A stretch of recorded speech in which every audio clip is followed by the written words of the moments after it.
Assalamualaikum warahmatullahi wabarakatuh. Alhamdulillah, alhamdulillahi wa syukru lillah ala jami'i ni'amillah.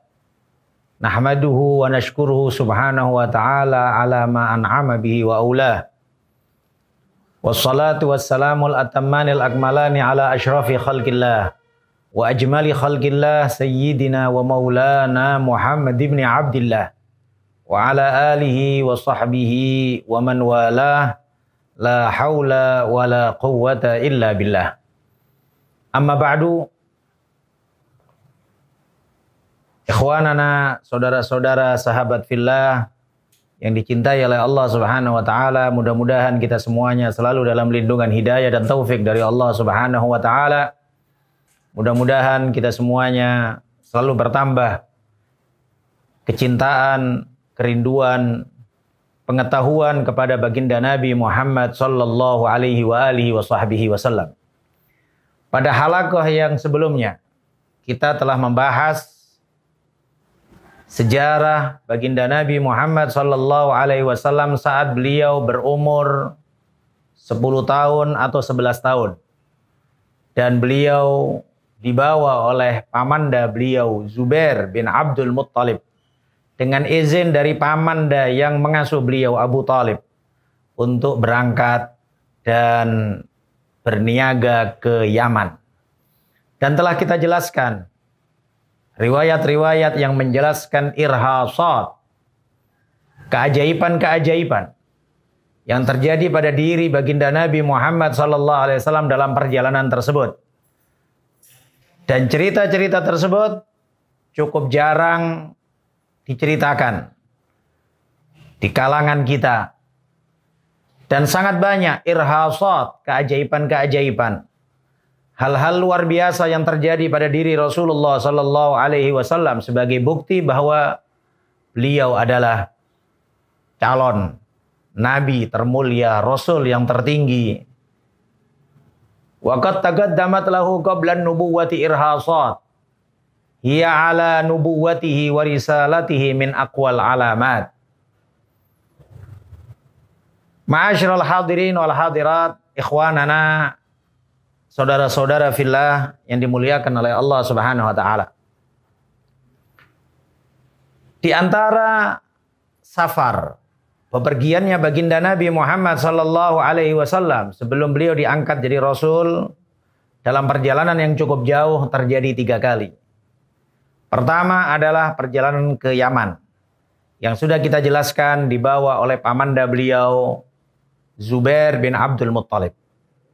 Yang kedua adalah perjalanan beliau ke Syam, yang pada saat itu juga perniagaan orang-orang Quraisy kalau tidak ke Yaman dan ke Syam. Dan hal itu disebut oleh Allah Subhanahu wa taala di dalam Al-Qur'an. Li'ilafi Quraisyin ilafihim rihlatash shita'i was-shaif falyabudu rabb hadzal bait alladzi at'amahum min ju'in wa amanahum min khauf. Perjalanan kafilah, perdagangan orang-orang Quraisy pada saat itu kebanyakan menuju ke Yaman dan ke Syam. Perjalanan kedua Rasulullah adalah ke Syam, Syria, Palestina, Yordania. Dahulu Syam adalah daerah yang cukup luas, yang sekarang terpecah-pecah menjadi beberapa negara-negara kecil. Perjalanan kedua adalah di saat beliau membawa dagangan bersama kafilah rombongan Khadijah Al-Kubra sebelum menikahnya beliau dengan Sayyidatuna Khadijah Al-Kubra. Saat akan berangkat, Abu Talib, pamanda Rasulullah, dari kota Mekah menuju Syam dalam perniagaan tersebut, awalnya Abu Talib tidak berniat untuk membawa Rasulullah sallallahu alaihi wasallam. Namun saat akan berangkat, baginda Nabi Muhammad sallallahu alaihi wasallam yang berumur 12 tahun mengatakan kepada pamandanya, "Ayam, ila man tukhallifuni." Wahai pamandaku, kepada siapa engkau akan memasrahkan aku dalam kesehari-harianku. Tidak tega Abu Thalib untuk meninggalkan baginda Nabi Muhammad SAW yang berumur 12 tahun tersebut. Kemudian diajaklah Rasulullah SAW yang berumur 12 tahun tersebut menuju dalam perjalanan panjang ke Syam, Syria. Di antara cerita yang ma'ruf dan masyhur adalah saat di tengah perjalanan di sebuah sauma'ah atau tempat peribadatan orang-orang rahib zaman dahulu. Dan pastinya juga pada zaman dahulu. Meskipun zaman itu dikenal dengan zaman jahiliyah, tapi tetap ada beberapa orang-orang yang dijaga oleh Allah Subhanahu wa taala dan tetap istiqamah di dalam ajaran nabi-nabinya. Di antaranya yang dikenal di kota Mekah adalah Waraqah bin Naufal. Di antaranya juga demikian Sayyidina Abu Bakar As-Siddiq radhiyallahu anhu arda, yang meyakini bahwa semua apa yang dilakukan oleh orang-orang kafir Quraisy, penduduk kota Mekah dan sekitarnya dari Jazirah Arab, adalah kemusyrikan kepada Allah Subhanahu wa taala. Sehingga Abu Bakar As-Siddiq menyibukkan diri dengan perdagangan. Sayyidina Hamzah, pamanda Rasulullah, tidak mau sibuk dengan berhala-berhala sehingga beliau menyibukkan diri dengan hobi untuk berburu di gurun pasir. Demikian juga yang lain, termasuk juga yang dikenal dengan rahib Buhaira. Mohon maaf, sebagian ulama-ulama kita memang menyebut pendeta Buhaira. Namun beberapa kali kita mengaji dan mendengar Sayyidi Al-Habib Umar bin Muhammad bin Salim bin Hafid, beliau selalu menyebut dengan nama rahib Bahira. Maka tanpa mengurangi rasa hormat kepada guru-guru yang lain dan juga ulama-ulama yang menyebut sebagai rahib Buhaira, kita menyebutnya rahib Bahira. Dalam suatu perjalanan yang dekat dengan Busra, ada sebuah tempat peribadatan yang dimiliki oleh rahib Bahira tersebut. Rahib Bahira melihat sebuah keanehan yang ada di dalam kafilah yang dalam rombongannya Abu Thalib. Yang kemudian rahib Bahira berinisiatif untuk memuliakan mereka semuanya, mengundang makan mereka semuanya, dan mengatakan bahwa kalian adalah tamu-tamu yang mulia. Maka jangan sisakan satu orang pun untuk datang ke tempat ibadah kami. Dan kalian kami jamu dengan kehormatan yang besar. Maka terheran-heran orang-orang Quraisy yang sebetulnya sering di antara mereka yang dalam rombongan menuju Syam melewati tempat ibadah tersebut. Dan rahib Bahira, seorang ahli ibadah, tidak memperdulikan kafilah-kafilah berjalan. Seperti biasa mereka berjalan, rahib Bahira dalam kesibukannya ibadah kepada Allah Subhanahu wa taala dengan menjaga kaedah-kaedah yang telah dibawa oleh Nabi Isa alaihi salatu wassalam.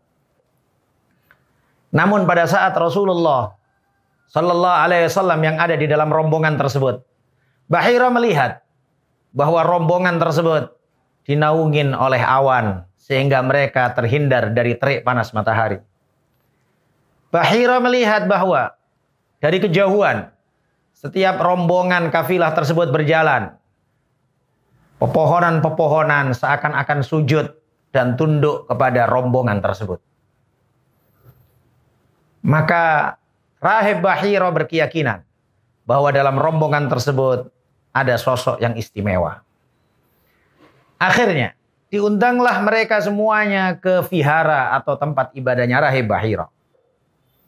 Saat mereka semuanya datang, dan kemungkinan karena Rasulullah Sallallahu Alaihi Wasallam pada saat itu umur 12 tahun masih kecil, tidak dianggaplah sebagai orang-orang yang diundang dalam undangan-undangan khusus istimewa. Ditinggalkanlah dengan beberapa budak atau orang-orang yang menjaga kemah. Rahib Bahira Rahib Bahira melihat bahwa tidak ada tanda-tanda kenabian dari orang-orang yang ikut makan dengan beliau. Akhirnya Rahib Bahira bersumpah, bertanya kepada mereka, apakah kalian tinggalkan seseorang selain dari budak-budak kalian? Mereka mengatakan, ada satu orang anak yang kami anggap mereka masih kecil. Kami biarkan mereka di kemah-kemah kami. Siapa itu? Beliau adalah baginda Nabi Muhammad sallallahu alaihi wasallam. Akhirnya dipanggillah Rasulullah sallallahu alaihi wasallam untuk mengikuti acara dan juga penghormatan tersebut. Setelah Rahib Bahira melihat, maka yakinlah Rahib Bahira, wajahnya adalah wajah Nabi, matanya adalah mata Nabi, anggota tubuhnya persis dengan sifat-sifat yang disebutkan oleh Allah Subhanahu wa taala dalam kitab-kitab suci sebelum Al-Qur'an. Sehingga Rahib Bahira bertanya, anak ini siapa yang bertanggung jawab? Maka mereka mengatakan Abu Talib. Ditanyalah Abu Talib oleh Rahib Bahira, siapa engkau dari anak ini? Abu Talib mengatakan, aku ayahnya. Mungkin pada zaman dahulu bukan Abu Talib berniat bohong. Namun kebiasaan, paman disebut juga bapak. Paman disebut juga dengan nama ayah. Al-am bimanzilatil ab. Demikian juga pendapat para ulama tentang nama Azar yang disebut oleh Allah Subhanahu wa taala dalam Al-Qur'an. Idz qala Ibrahimu li abihi Azar. Yang dikenal Azar adalah orang yang membuat patung. Namun para ahli tafsir mengatakan bahwa Azar di sini yang disebut abihi adalah paman dari Nabi Ibrahim alaihi salatu wassalam. Sehingga semua jalur keturunan baginda Nabi Muhammad sallallahu alaihi wasallam dari ayahnya, kakeknya, datuknya sampai Nabi Adam alaihi salatu wassalam adalah orang-orang yang bertauhid, orang-orang yang mulia, yang dijaga oleh Allah Subhanahu wa taala kesuciannya dan orang-orang pilihan. Nabi menyebut, wa ana khiyarun min khiyar. Aku adalah pilihan dari pilihan dari pilihan. Dan hal yang semisal ini sudah kita sebutkan di halaqah-halaqah yang sebelumnya, di awal-awal kita membahas tentang min ajli Rasulillah sallallahu alaihi wasallam. Dan Allah Subhanahu wa taala juga menyebut di dalam Al-Qur'an, alladzi yaraka hina taqum wa taqallubaka fis sajidin. Allah yang melihat engkau ketika qiyamul lail, dan Allah Subhanahu wa taala mengetahui berpindah-pindahnya engkau dari sulbi-sulbi orang yang bersujud. Ma'asyiral hadirin wal hadirat, ikhwanana, saudara-saudara yang dimuliakan oleh Allah Subhanahu wa taala, mudah-mudahan selalu ditambahkan dalam hati kita kecintaan, kerinduan, kebanggaan kepada sosok baginda Nabi Muhammad sallallahu alaihi wa alihi wa sahbihi wasallam. Saat Abu Talib ditanya dan mengatakan bahwa aku adalah ayahnya, Rahib Bahira dengan yakin mengatakan, tidak mungkin Anda sebagai ayahnya. Abu Talib kemudian mengatakan, betul, aku sebetulnya adalah pamannya. Ayahnya sudah meninggal dunia saat dia berada di dalam kandungan ibunya. Rahib Bahira bertambah yakin bahwa ini betul-betul baginda Nabi Muhammad sallallahu alaihi wasallam, nabi akhir zaman yang diutus oleh Allah Subhanahu wa taala sebagai rahmatan lil alamin, penutup semua para anbiya. Kemudian Rahib Bahira berharap untuk bisa ngobrol, berbicara dengan baginda Nabi Muhammad sallallahu alaihi wasallam dengan izin pamandanya. Rahib Bahira mengetes, bertanya kepada Nabi Muhammad, ayyuhal ghulam, wahai anak kecil, as'aluka billata wal uzza. Aku bertanya kepadamu dengan kehormatan Lata dan Uzza untuk engkau menjawab. Rasulullah sallallahu alaihi wasallam yang berumur 12 nampak Wajah beliau memerah. Beliau mengatakan tidak ada sesuatu yang lebih aku benci daripada Lata dan Uzza. Maka jangan engkau bertanya kepadaku dengan Lata dan Uzza. Kemudian bertanyalah rahib Bahira kepada Rasulullah dengan mengatakan as'aluka billah. Aku bertanya kepadamu dengan kemuliaan dan keagungan Allah Subhanahu wa taala. Maka Rasulullah menjawab semua pertanyaan-pertanyaan rahib Bahira. Dan rahib Bahira memastikan bahwa inilah adalah calon nabi akhir zaman, Rasul yang dinanti-nanti. Kemudian rahib Bahira meminta kepada Abu Talib dan rombongan untuk kembali ke kota Mekah, membawa baginda Nabi Muhammad SAW karena kekhawatiran rahib Bahira. Andai orang-orang Yahudi atau Nasrani atau orang-orang yang berusaha untuk membunuh baginda Nabi Muhammad SAW sebelum diutusnya Rasulullah SAW. Awalnya Abu Talib merasa berat hati karena beliau perjalanan sudah cukup panjang dari kota Mekah dan tempat rahib Bahira tidak jauh dari Busra. Yang Busra adalah bagian dari batas-batas Syria atau Syam yang sekarang ada di Yordania. Abu Talib masih agak berat hati untuk kembali ke kota Mekah karena berpikir dia bisa menjaga, kafilah bisa menjaga, dan akan disembunyikan baginda Nabi Muhammad SAW dari pandangan banyak orang. Subhanallah, pada saat yang sama datang 7 orang yang disebutkan mereka adalah orang-orang yang suruhan dari Romawi. Mereka melihat ada kafilah dan mereka berbicara kepada rahib Bahira dan mengatakan bahwa menurut pendeta-pendeta kami bahwa di tahun semisal ini akan datang sosok nabi akhir zaman untuk berniaga bersama pamannya ke Syria. Dan biasanya orang-orang Quraisy Mekah melewati tempat ini.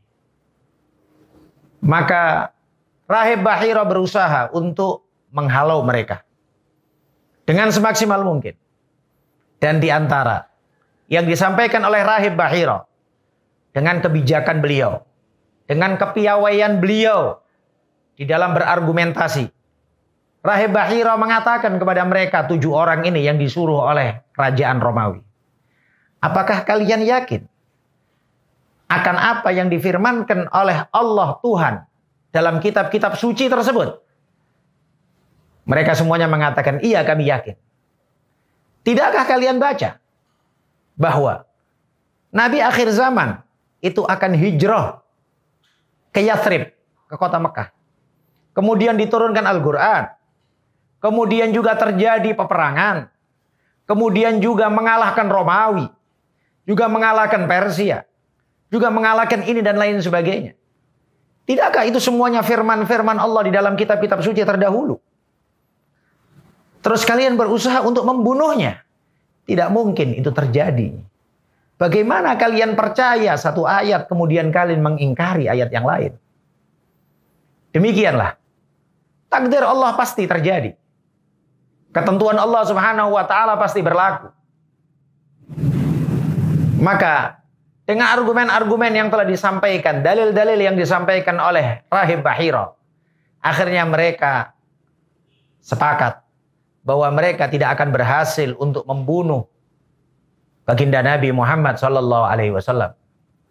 Dan semestinya, sebetulnya, demikian juga orang-orang yang mengerti dan bijaksana, yang memiliki akal sehat. Semua firman Allah pasti akan terlaksana. Semua janji-janji Allah pasti akan berlaku dan terjadi. Apapun yang dilakukan oleh musuh-musuh Allah. Yuriduna liyudfi'u nurallahi biafwahihim. Wallahu mutimmu nurih. Mereka berkehendak untuk memadamkan cahayanya Allah Subhanahu wa taala dengan mulut-mulut mereka. Namun Allah Subhanahu wa taala berkehendak untuk menyempurnakan cahayanya. Maka berapa banyak usaha dari musuh-musuh Islam. Dari zaman Rasulullah. zaman sahabat, zaman tabi'in, tabi'ut tabi'in, dan sampai zaman sekarang. Dan yang akan datang, tetap musuh-musuh Allah akan berusaha untuk memberangus agama Islam. Berapa banyak usaha-usaha orang-orang non-muslim, musuh-musuh Islam, bahkan juga yang disesalkan saudara-saudara kita sesama Islam, yang seiman dengan kita, tidak jarang mereka, sadarkah mereka atau tidak sadar, mereka memposisikan diri di khaddam-khaddam Yahudi dan Nasrani. Mereka adalah pembantu-pembantu musuh-musuh Allah untuk menghancurkan Islam dari dalam. Mereka berusaha untuk melemahkan iman orang-orang Islam dengan berbagai macam cara. Betapa banyak pada zaman yang sekarang ini kita dapatin orang-orang cendekiawan, orang-orang cerdas, orang-orang yang memiliki gelar-gelar akademisi, titel yang cukup tinggi. Namun ucapan-ucapan mereka sangat jauh dari keimanan. Ucapan-ucapan mereka tidak memiliki keyakinan akan janji-janji Allah Subhanahu wa taala. Mereka meremehkan, mereka merendahkan, mereka meragukan akan jayanya agama Islam. Sedangkan baginda Nabi Muhammad SAW memastikan al-Islamu ya'lu wa la yu'la alaih. Islam ini tinggi dan tidak ada yang lebih tinggi daripada Islam. Tidak ada yang menandingi Islam. Baginda Nabi Muhammad SAW juga demikian. Menyatakan bahwa pasti agamaku ini sampai ke barat dan timur. Bidhillu dhalil wa izzi aziz. Dengan hinanya orang hina atau dengan mulianya orang mulia. Pasti agama ini masuk ke dalam semua rumah. Maka kita berharap kepada Allah Subhanahu wa taala untuk kita semuanya dijadikan oleh Allah Subhanahu wa taala khaddam syariat baginda Nabi Muhammad sallallahu alaihi wasallam, pembantu di dalam mensyiarkan dakwah Rasulullah sallallahu alaihi wasallam. Kita ikut atau tidak ikut, Islam pasti jaya. Kita memberikan saham atau tidak memberikan saham, Islam pasti menang. Maka alangkah ma'asyiral hadirin wal hadirat, saudara-saudara, sahabat-sahabat semuanya fillah. Kita melihat bagaimana kejayaan agama Islam yang mulai nampak di barat, di Eropa, di Amerika. Sedangkan cukup kita sesalkan negara kita, Indonesia, negara yang sebagai masyarakat Islam terbesar seluruh dunia. Ternyata di dalam negara kita, Islam dipojokkan. Islam tidak dihormatin dengan berbagai macam cara yang tidak bisa dipungkirin lagi. Dan bahkan juga tidak jarang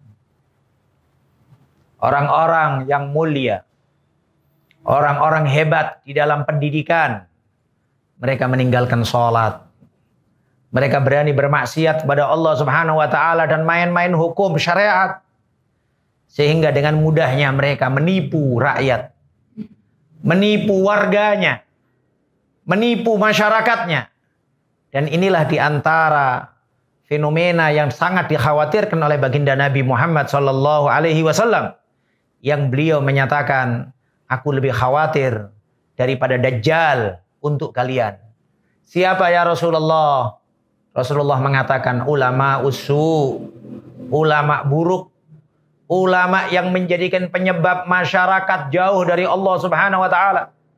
Ulama yang menjadikan masyarakat sekitarnya berani maksiat kepada Allah Subhanahu wa taala karena mereka menjadi contoh dan suri tauladan bagi masyarakatnya. Ma'asyiral hadirin wal hadirat ikhwanana, sahabat-sahabat semua yang dimuliakan oleh Allah Subhanahu wa taala. Akhirnya setelah kejadian tersebut Abu Thalib meyakini akan bahaya yang dihadapin. Akhirnya disepakatin bahwa sebagian rombongan harus balik, sebagian rombongan berangkat menuju ke Syam untuk melanjutkan perniagaan. Maka Abu Thalib melanjutkan perniagaan ke Syam dan baginda Nabi Muhammad sallallahu alaihi wasallam saat berumur 12 tahun tersebut dikembalikan ke kota Mekah dan dipasrahkan kepada pamanda beliau, abangnya Abu Thalib yang namanya Harith bin Abdul Muttalib. Maka kembalilah Rasulullah SAW ke kota Mekah dengan selamat. Dan Abu Thalib melanjutkan perjalanan ke Syam. Setelah perdagangan tersebut, Abu Thalib kemudian kembali ke kota Mekah dengan keuntungan yang luar biasa dan mendapatin baginda Nabi Muhammad SAW dalam keadaan sehat walafiat di kota Mekah.